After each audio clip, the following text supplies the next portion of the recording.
Hola,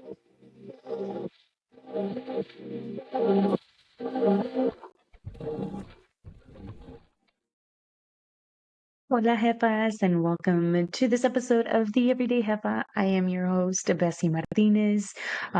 Jefa in Spanish is boss. So we share stories of everyday women out there making boss moves for themselves, for their careers, for their families. We believe that, we're all bosses, regardless what it is that we're doing. We're always making hard decisions, making, boss moves, so to speak. And so the Everyday Jefa really is embodying everyday lives, making impacts in our community, uh, just really wanting to make this world a better place. And so that is actually who I am online as well. I'm known as the Everyday Jefa on Instagram and on Facebook. So make sure that you follow along. I get to share all the behind the scenes of all the things that I'm doing. Plus, I occasionally, show up with a post or two that are a little bit more intimate and vulnerable. I think that for the time that we're living now, vulnerability really is something that is super necessary. I mean, yes, obviously you get to choose how vulnerable you want to be with your audience and how much do you want to share. But I think that in a world where our stories are being molded and changed to fit a certain timeline or narrative, being able to take control of that and take back our voices is something that I am so fortunate to be able to be part of and have in my community and have community that supports me and just wants to continue seeing me thrive as much as I want to see them thrive. And so I hope that with every episode that you tune into and you listen and that you walk away feeling more inspired, more with I've got this attitude, and just really bossing up your life the best way you know how to. So that's basically what we do here on this show. We talk to women from all walks of life, all careers, all industries, you name it. We're just here to continue sharing and uplifting each other's and our stories, of course. But occasionally, I like to hop in here and do a segment myself, which is not something I'm always accustomed to doing, but it really gives the listeners and viewers, because we're on YouTube as well, so you'll be able to catch this episode on YouTube, a little bit of behind the scenes of myself on a personal level. I'd like to get really intimate and really be able to share with all of you my struggles, my victories, the things that have helped me, conversations that I don't think we talk enough about. And this month specifically is Mental Health Awareness Month. And so one of the things that I kind of wanted to talk about was a little bit on my not just mental health well-being, but my overall well-being as a mother. About 5 years ago, I was diagnosed with endometriosis. And that's not really something that we talk about growing up. In a Latino household, I don't even think my mother even knew what endometriosis was. For her, it was all about the survival game.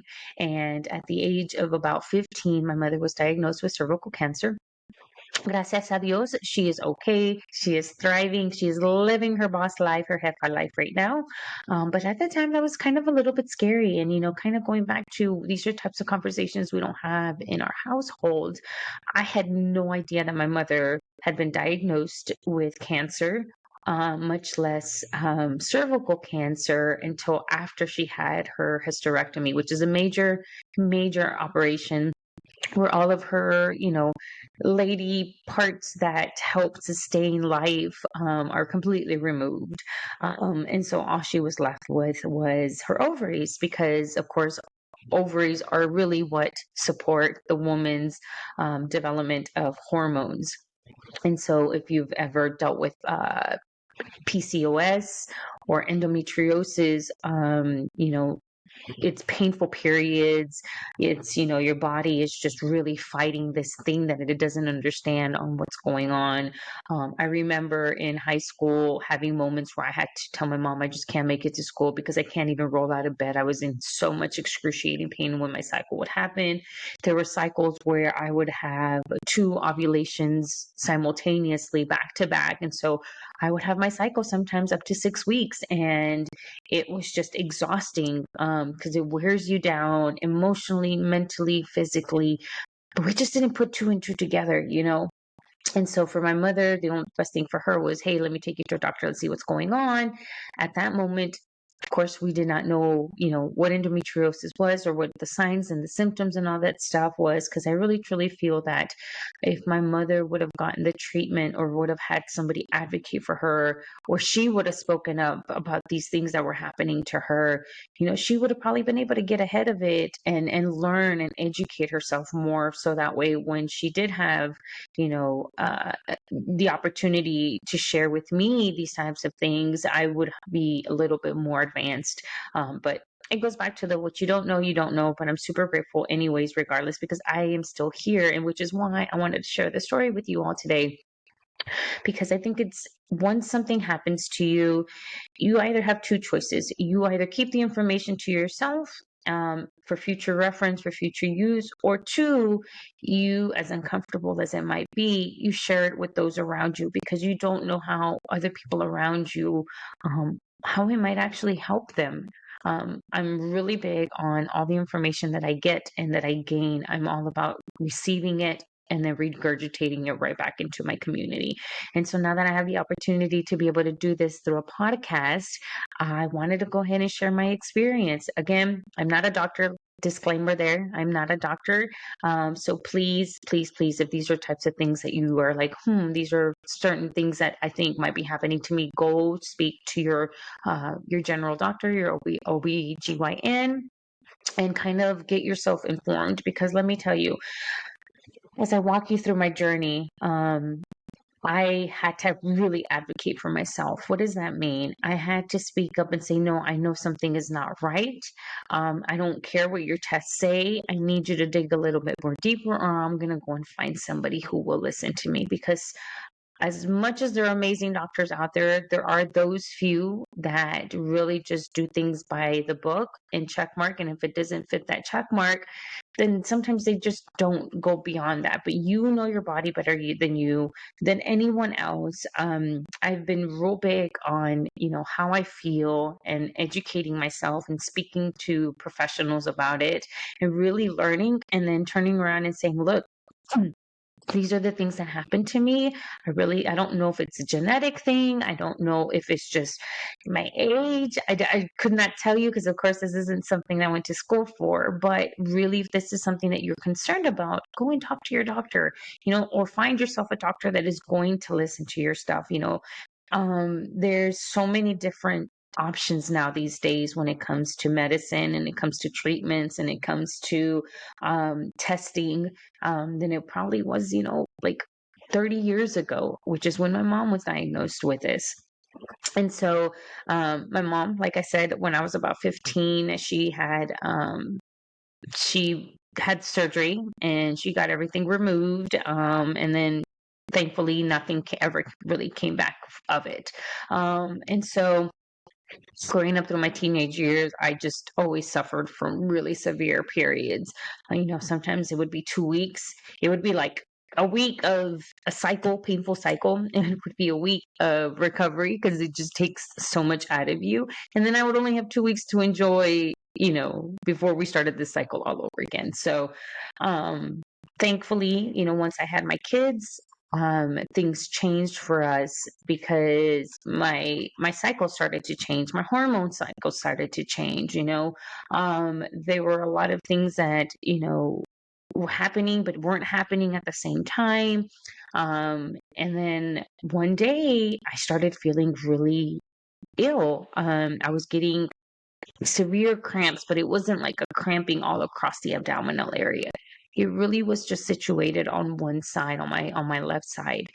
And so I didn't think anything of it. Figured maybe that's just the side that I'm ovulating on, and kind of went about my way. And I was on a routine where I would walk my dog every day, and on my walks, I would start getting really, really, really sick.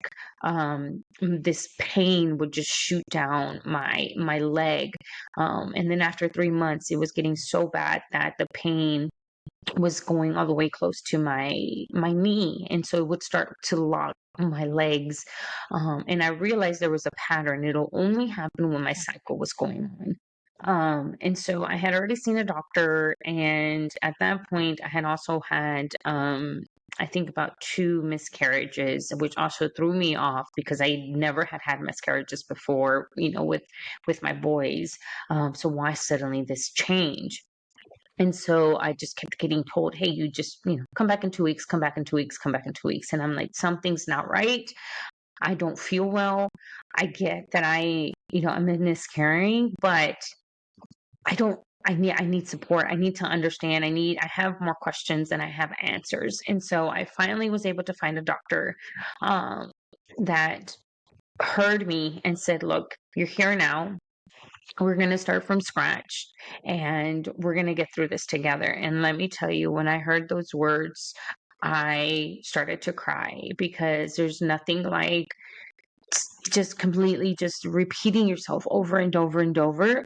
And then for your words just to go nowhere, and to just feel like you're defeated, or maybe it's all in your head, or maybe you're just, hallucinating, or maybe this is just a one-time deal, because you don't know who to turn to. You don't know anybody that's going through the things that you're going through. And so as I'm talking to this new doctor, I started explaining to her the symptoms that I was going through, what had already been told by other doctors, my miscarriages, and that I had a feeling that this had to do with my cycles, because the pains would only come when I would have my menstrual cycles. And so she said, okay, well, let's give it a try. Next time you have a cycle, call this number and we will get you in immediately.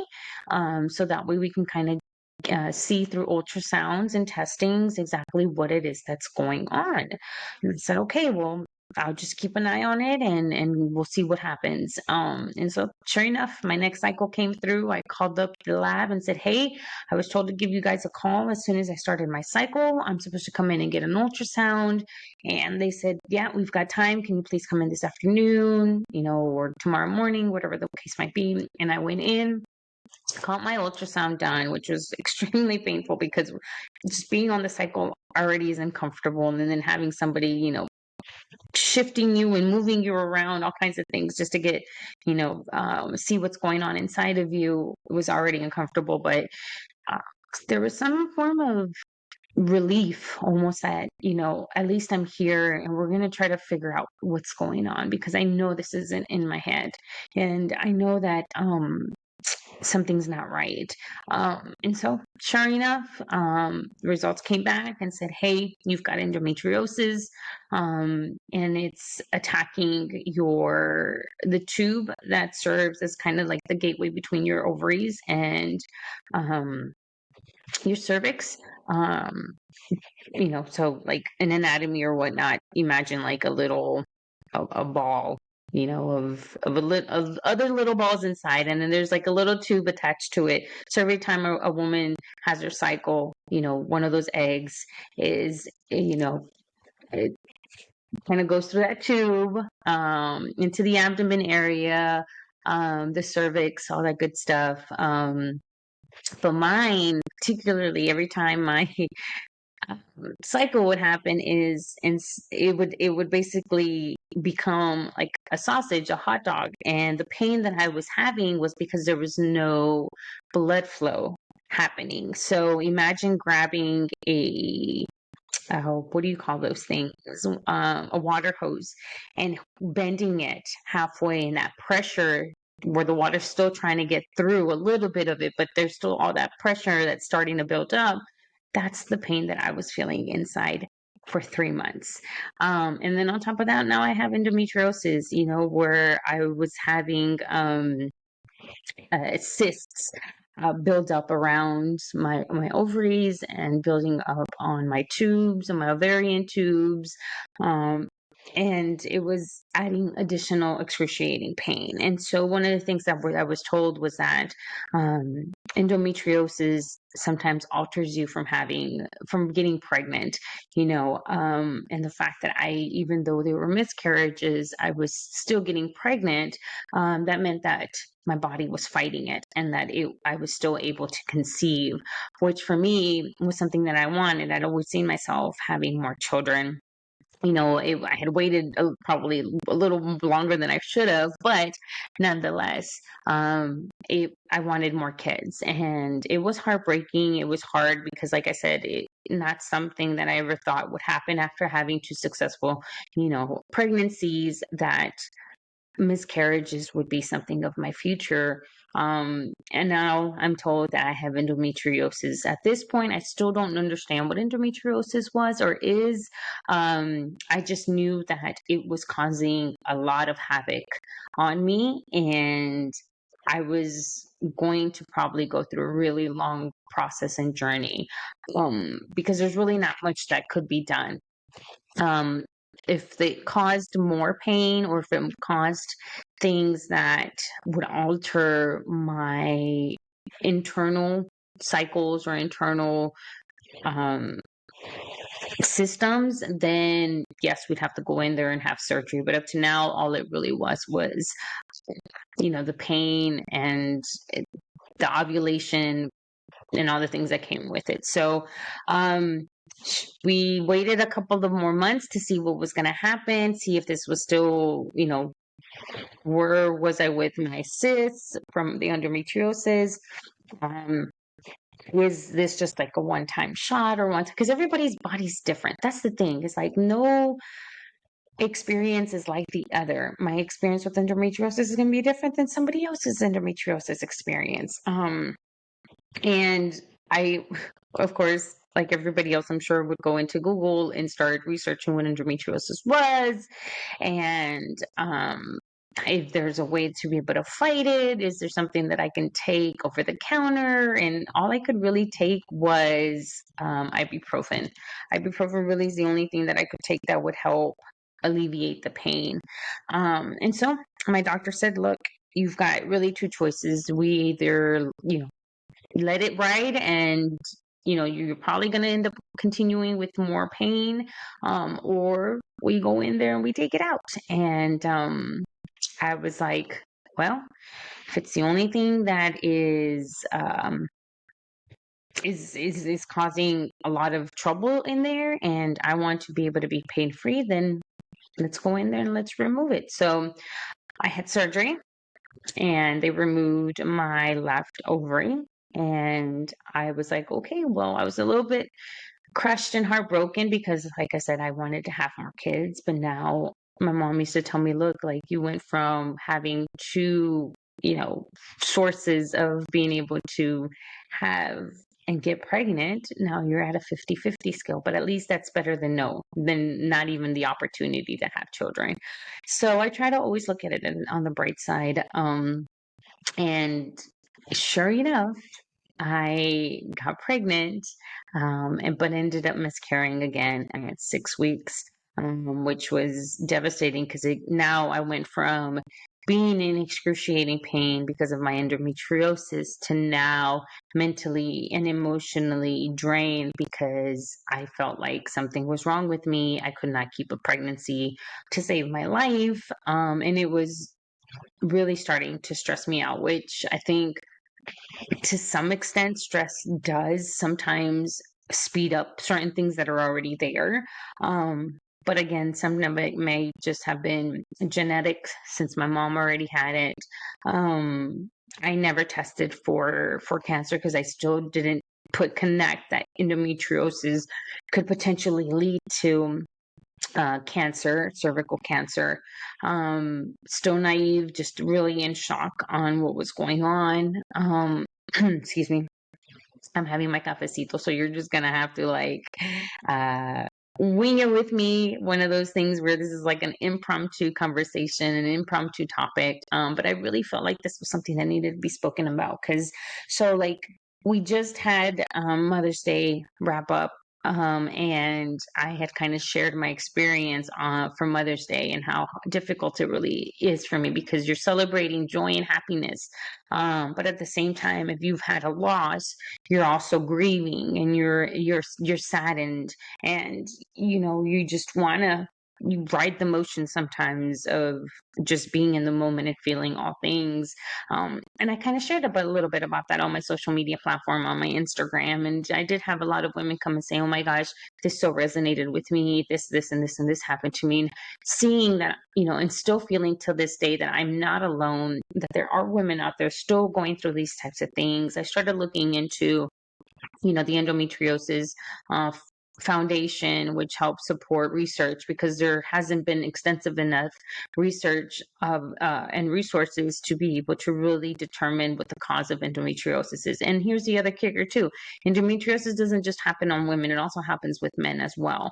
And it's more commonly known to attack the abdominal area or the productive organs of a woman, but endometriosis really can show up anywhere in your body. And that's part of the research that I was able to do. And I really, if had I known all this information, I probably, who knows, shoulda, coulda, woulda, right? What you don't know, you don't know. But that's the whole reason why I said, this is probably a conversation I want to have. A conversation, whether people listen to it, great. And if they don't resonate and they don't listen to it, that's okay too. The point is, one, I am finally sharing my story of my struggles because I am a human being at the end of the day. I have feelings, I have emotions, I have struggles, I have stresses. Nothing is picture perfect. And I really, really want to start breaking down that stigma that everything that you see online is picture perfect, because it's not. We are all going through things, and we need to be graceful to others on the situations that they're going through, because they're living it. You're not. You can't walk in their shoes because that's not meant for you to walk in their shoes. However, it does not mean that you cannot stop caring about somebody at a human level. I never really truly understood why people would get so hot and heavy when it came to like celebrities or people that we see a lot on social media, whether it's in the political scene or, like I said, celebrities or millionaires, whatever the case might be. People would always have 2 cents to say about something that they would post. And it, especially if they were being vulnerable and sharing with you their struggles, maybe depression, maybe a health issue, maybe, a business deal gone wrong. And there's always those people in those comment sections. And it's like, look, you're not living their day, hour by hour. Be graceful to them. You don't have to empathize with them because, of course, you don't know what they're going through. But how, if you went through something, how would you want somebody to respond to you? And kind of give that. And of course, the saying goes, if you have nothing nice to say, just don't say anything at all. That is probably the most simplest form of just don't say anything. Keep your comments to yourself. If you want to have an opinion, talk to somebody, sit in a circle with other people that might have the same opinion as you. But honestly, on social media, sometimes I just don't understand why it even happens, but it still happens. And at least for those of us that are courageous enough to share our stories and be vulnerable, we at least know that we put our story out there. How everybody wants to resonate and receive it on the other end goes beyond us. But if, like I've said, in everything that I do, if there's one person that I can help, or one person that I can share my story with, and make them feel that they're not alone on this journey, then I've done my job. But going back to, how my son saved my life. So I had, in perspective, I counted about five pregnancies. 3 of them were what the doctors called confirmed pregnancies, meaning you went into the doctors, they took the test, and it came back positive, versus you just taking the test at home and there is no medical confirmation. So out of those 5, 3 of them were confirmed by doctors. One of them, like I said, was the first miscarriage that I had kind of led me into finding out that I had endometriosis. And that was 5 years ago. And so then we had moved to Austin. We'd moved to the Austin area. The second pregnancy that I had at 6 weeks, I had, was going through the miscarriage again. And it was painful. It was heartbreaking, because we had just moved to the area. It's in the middle of the pandemic. I don't know anybody. I'm just trying to survive just like everybody else. It's lonesome. You don't know who to talk to. You don't know what is going on. You're just like a million questions, and my family doesn't know what to say to me. And at this point, we're like, well, if I get pregnant again, do I even want to say anything to anybody? Because now I'm scared. Now I'm scared of, if I say anything and then this happens again, what am I setting myself up for? And so took my time to recover from our loss, and just said, okay, well, whatever this journey is, may it show up the way it needs to show up. I just need to be graceful with myself, and I need to educate myself. I need to learn all of the signs and the symptoms. Maybe not necessarily say anything to anybody. Maybe just hold off. Maybe this is what I'm supposed to do, is just hold off and just kind of, take it one day at a time. And I said, okay, that's where we're at, and we're just going to keep monitoring this thing.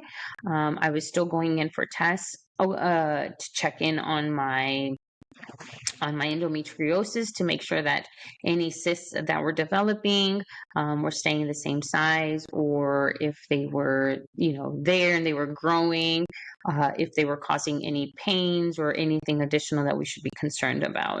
And so, fast forward over to 2021. 2021. I find out I'm pregnant. And I'm excited. Everything was going great for me. I had already started building my community platform here in Austin. I was getting, I went and did a brand shoot to kind of promote my business at the time as well. I was doing social media consulting for small business owners. It was really great. I'm starting to meet people. I'm expecting a kid. I think this one's the one. This one's the one that, it's going to take, we're going to go on the long haul with, but I'm still not going to say anything to anybody because I'm still scared. I've already gone through this multiple times, and if it's going to exhaust anybody, it's going to exhaust me only. I was just scared, I didn't know what to expect. I'm much older than I was when I had my children, my other boys. So we're just going to write it out. So I went in and I was really anxious to find out what am I having? I already have two boys. I was really hoping that it was a girl. All the symptoms were pointing that it was another girl, just because of how I was feeling and how I was looking. But turned out to be, I did the test. I did the blood test, the genetics test, and it came back that I was having another boy. Of course, my life has been full of boys. That's what I've been blessed with. I already have two teenage boys, and I guess I was just the chosen one to raise good men to go out into the world, and become amazing human beings to contribute to the collective. And so I said, okay, I'm going to wait until week 12, because I think at that point we should be good to go. I think at that point, I'm in the safe space. I'm in the safe zone, because they always say that the first 12 weeks are the ones that are a little bit more curious, a little bit more interesting, especially if you have things that you've been, health things that you have concerns about. So you know what? I'm going to make it a spectacular announcement. I'm going to announce during Mother's Day. A few days after Mother's Day, I was due to go and get my 12-week checkup, or a little bit past 12 weeks checkup. I was excited. I was miserable because, of course, with pregnancy comes all of the illnesses. I didn't know if the pains that I was feeling was part of the pregnancy or if it was part of my endometriosis. Did endometriosis finally stop? Like, all kinds of things were happening. So we announced it on Mother's Day that I was expecting, and that we were expecting to receive our rainbow baby, because he was a miracle. Because, like, again, remember, I'm at a 50-50 scale, due to the fact that I only carry one ovary to be able to get pregnant. And so I was excited because I had finally been able to beat that 50-50. And we announced it. Um, my mother at the time was living in San Antonio, and so she said, "Hey, after Mother's Day, let's meet up, let's have lunch, and spend our Mother's, post Mother's Day together." So I drove down to San Marcos to meet her halfway, since I live up in the Austin area, and everything was going great. Everything was going great. I was uncomfortable, of course. This is the third pregnancy, so my body is going through all kinds of different things. I am older, so my body is going to feel things a little bit different as well. And I got up to go to the restroom. And when I came back, my mother looked at me and she was like, "You look like you just saw a ghost." And I told her, I was like, "Mom, I'm spotting." And she said, "Okay, we'll go home, call your doctor, and let me know how it goes and just keep me posted." And I just felt this gut punch. Um, and I said, "Okay, well, we're not going to try to think anything negative because at this point I'm already, 3 months pregnant. So, like, maybe this is nothing, maybe I sat too long in the car ride, or I just, who knows? It could be anything, right?" 2 days later, I go to the doctors and they do an ultrasound. And sure enough, I can see my son. I had already chosen a name, Elijah Renee, and I could see him on the ultrasound. And the doctor got quiet and said, "Well, we don't see a heartbeat, but we're going to keep checking and see what happens." There was no heartbeat. There was no blood flowing around, showing indications of life. And I just sat there in so much shock and so much disbelief that I had made it this far just to come this far. Um, I was heartbroken, but I was scared because I'm like, now, I mean, we're so far along now. What do we do?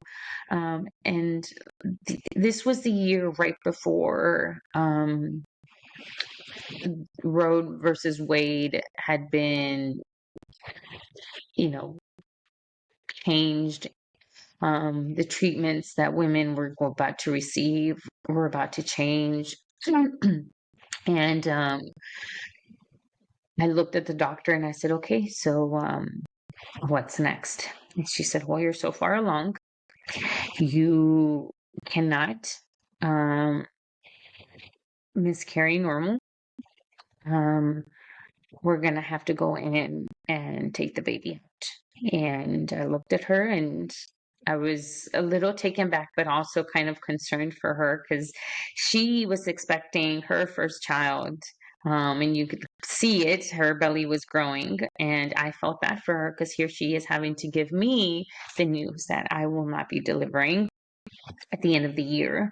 And I could see it in her face how heartbroken she was, and how devastated because she'd seen everything that I had gone through. She'd looked at my records.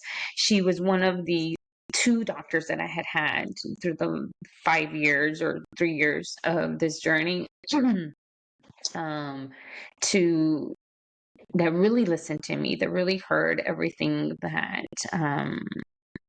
I was going through, that every time I had pain, she made sure that I went and got the help or the support or the exams and tests that I needed to get done. Um, and she said, "We're going to have to go in. Um, here are the days that uh, we can have this done." And so I said, "Okay." And I think at that point I was just so numb, and there was a difference. I had separated my mind and from my emotions and my body. Um, I just was in shock. I couldn't probably even tell you what happened afterwards. Everything was just such a blur. But I had to, I had to keep him in my belly for about a week or so because of the surgery timing. You know, so all I knew is I had a little one, just a little body floating in me. And so I took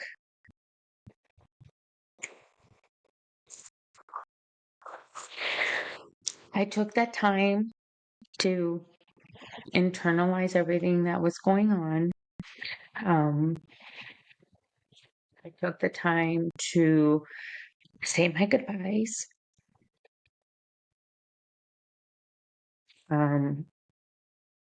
And I made the decision that this was probably going to be the last time that I was going to, that I was going to try. I had given it my all. I had fought 3 years, 3 hard years. But that at least I proved to myself that miracles happen in any shape or form. And so I went in and, well, we went in and had the surgery. We were a little concerned on why he had passed because all we knew is that his heart had stopped, but we couldn't figure out why his heart had stopped. So we had requested for genetics testing. And the reason we did is because like I said, we have 2 boys, and the one thing we did not want the boys to have to go through is the same thing that we went through, which was if their brother passed away due to some sort of genetic abnormality, that if they decided to have children, that this wasn't something they were going to be carrying. And so we sent Elijah to go get tested. Came back, thank God, thank you. Came back all good. So it was not genetics. It was just plain and simple. His little heart had just stopped.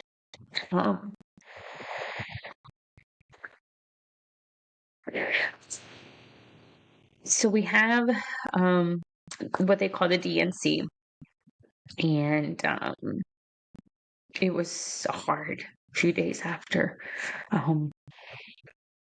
because I didn't know I had to be there for my 2 already kids, my 2 grown boys. But at the same time, I was beating myself up as a mom, feeling defeated, feeling broken, feeling like I wasn't worthy enough as a woman to be carrying. But I had to keep reminding myself that this passing did not define me, did not define who I was as a woman, who I was as a mother, who I was as somebody that was older in age. It just was part of my journey. And clearly it's still something that hurts.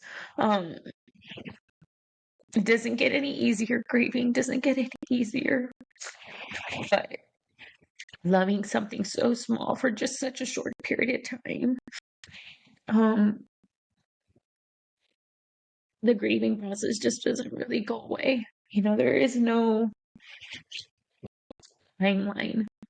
They say time heals all wounds, but everybody grieves differently. There are moments where I could be cooking and it suddenly hits me, and I just drop down to my knees and start to cry. I'm just out of missing the opportunity of what could have been. But at the same time, knowing that I have 2 boys, that are extremely amazing. And I don't say because they're my boys, but they have been there with me through everything. They've been by my side through each pregnancy. I've been very transparent with them. I've been very honest with them because I want them to be able to be there for their significant others if they choose to have children, and empathize with them, the struggles, and just be there for them at an emotional level. So Elijah's passed at this point. I am trying to hold it all together. And a few months pass. They said after a while your cycles will resume. And shortly after, I started going into it almost as if it like completely you hit the gas pedal harder. The pains were coming back so much more, to to the point where it wasn't just a side, it was my entire abdominal area. I was crunched down into the floor sometimes. I was running to the restroom crying in tears of so much pain, and I said, what is going on here? Like, what is going on here? And back to go get more tests, back to get more ultrasounds, and my the cysts that were causing all of these issues was just multiplying at a faster rate. And she looked at me and she said, the only way this is going to stop, or at least for the most part stop, is we're going to have to do a hysterectomy.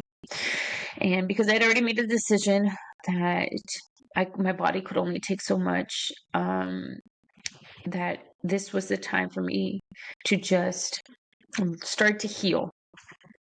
And I needed to have that. I needed them to take out as much as possible out of me, because my body just couldn't hold it anymore. Like, it was already exhausting me emotionally. It already exhausted me mentally. Now it's exhausting me physically. And I have children that I want to be able to see grow up, graduate, get married, have grandkids, all the things, any of the things that they choose they want to do. I want to be able to be part of that life. And I also still have a life to live of myself. I have goals, I have dreams. For me, I've got a fresh start moving to Austin and building all the things that I was building, that I wanted to give it my all, but I couldn't if this thing was still eating me from the inside. So we went and made the decision that it was time for me to go ahead and get everything removed.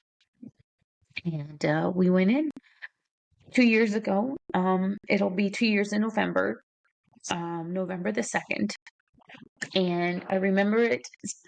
I remember it so vividly because it was the day that I'd completely forgotten that I had bought tickets to Carrie Underwood, and I had never seen her, and she was coming to the Austin area. I had great seats, super excited, got the VIP package and everything, and then I booked my surgery without thinking what I already had going on. And sure enough, it was the day Carrie Underwood was in town. And so I had to give up my tickets. They joked about how, since surgery was in the morning and the concert was in the evening, they could just probably wheel me to the concert.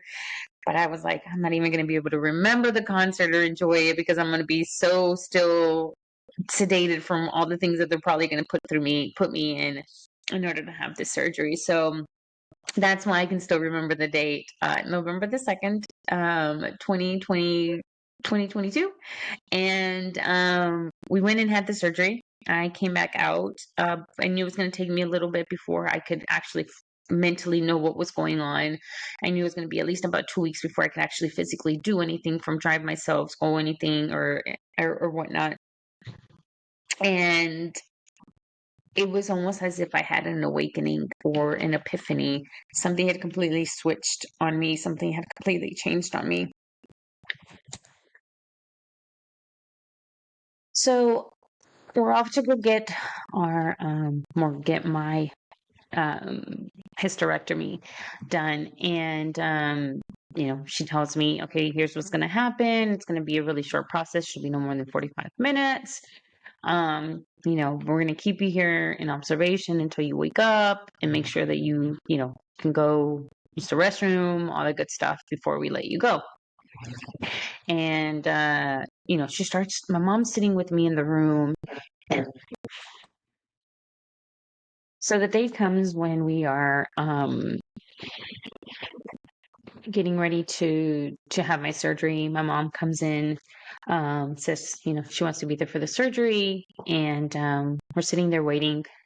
Well, I'm laying down. She's sitting there waiting, and we're talking to the doctor. She's going, through all of the checks, to make sure squared away prior to getting rolled back.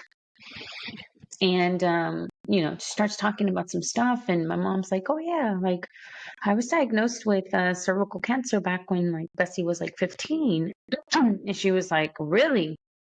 And, she starts telling her what was going on. And she was like, wow. She's like, I wonder if that's what I had, um, which is why she's now laying here. And I just looked at my mom and was like, well, I can be mad. I can be upset at the fact that I had no idea she'd gone through the, similar situations, or I can say, well, I made it this far. I now know, and I can now help others advocate, and I can also help educate and share my story with others so that they can go and advocate and share their own stories with others and just continue that ripple effect. And, of course, there's really no way to know how extensive my endometriosis really is until they go in. And so, she said, okay, we're going to go ahead and leave one ovary. There's going to be no tube. Literally, it's just going to be one ovary floating kind of sort of around in there. And because you still need it. But if we see that it's also been consumed with cysts, then we're gonna have to remove it as well. And I said, okay, well, whatever's in there is in there, and if it ain't broke, don't touch it. And then kind of go from there.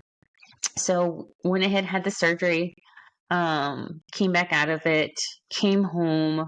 I had already prepped myself mentally to the extent of, the physical extent. But I was not ready for the emotional or the psychological effect that it was going to take on me. So I felt broken. I felt broken. There's moments where I do feel still broken. Like those parts define me as a woman. Those parts define me as my role, in society as a mother. And just once in a while, those little thoughts creep in. But I knew there was a lot of work to be done. I knew it was about to take as much time as I needed, and that I wasn't here to make anybody else understand, my healing process. But I did know that for 2023, things were going to be a great deal. There was amazing things already in the pipeline and in the works with the community and with events and all kinds of things. The only way I was going to be able to sustain all of that stuff is if I was sustainable mentally, emotionally, psychologically, physically, all the things. So I knew that was my time to say it's time to start working from the inside out. Literally, I am working and healing from the inside because my organs are no longer there, to the outside. I'm a true believer that whatever you feel inside, you will replicate and show up as outside externally. If you don't feel good inside, you're not going to show up good outside. You're not going to put your best foot forward. You're not going to dress the way you typically dress. You're not going to act the way that you typically act. And I knew that I had so many goals to reach for 2023, and I was not going to let this stop me. This was not going to be the end of me. I just needed to be a little bit, more intentional about what I wanted to do, where I wanted to go, but I needed to heal, and I needed to heal right. It was time for me to start really pulling off the layers of all these generational traumas that I had carried with me, all of these things of my own traumas that I had, put on myself, my blocks that I had sustained, in order for 2023 to be a better year. So I started healing. I started writing. I started journaling. I started teaching myself how to meditate. I started being kind with myself, telling myself happy things, good things, things that were of me, things that I had reminded myself of the things that I've already accomplished. That this does not define me. This is just another page in my journey in the book of life. What do I want to do moving forward with all of this that has happened to me? And for me, it was all about being grateful and thankful that I've gotten another opportunity to just tell my story, to add on to my already beautiful life that I have, and that my mission on this earth has always been to be a light for others, so that they too can be a light for others and just continue that ripple effect. So went back about 2 weeks later to go have my checkup, and the doctor looked at me and and said, okay, let's review your results. And she just gave me this big stare down, and she goes, oh my gosh. She goes, had we not gone in there, she goes, you were basically stage 4 endometriosis, which right after that, the journey continues on, is cancer. So in a way, somehow, the year before, my son was the one that kicked off everything to finally put it to an end, all of this pain and suffering that I had been going through. My son saved my life. Had it not been for his passing, I would have never known what really truly was happening inside of me. And I would have never truly learned how to not just speak in gratitude for the life that I have, but to also know that I can share my story. He's given me the permission to tell others that it's okay. There is a light at the end of the tunnel, and that you are not alone, that many of us have gone through things such as endometriosis, the loss of a child, um, hysterectomies, but all of that stuff doesn't define who we are as individuals. We get to define that story. We get to tell that story our way in our version, and that's what I wanted to do today. So that is it for this episode. Thank you so much if you've made it this far to listening to my story and mi chiaderas. Like I said, you can catch this episode also on YouTube, where you can clearly not just hear me crying, but you can see me crying as well. But thank you. Thank you for being here. Thank you for showing up for yourself. Thank you for being the boss that you are. Thank you for allowing me to create a space for all of us to share our stories, to be inspirational to each other, to advocate for each other, to hold ourselves accountable for the future dreams and goals that we have, because we all deserve to have the most precious, abundant life ever. Hasta la próxima, jefitas. Nos vemos. I cannot wait to be back here. If this is something that you're interested in, that you liked, or that you want to keep seeing or hearing about, please let us know in the comments. Make sure that you also subscribe on our YouTube channel so you get those notifications when these episodes go up. And I will catch you on the social. Hasta luego. Nos vemos. Benditos. I will see you all later. Bye.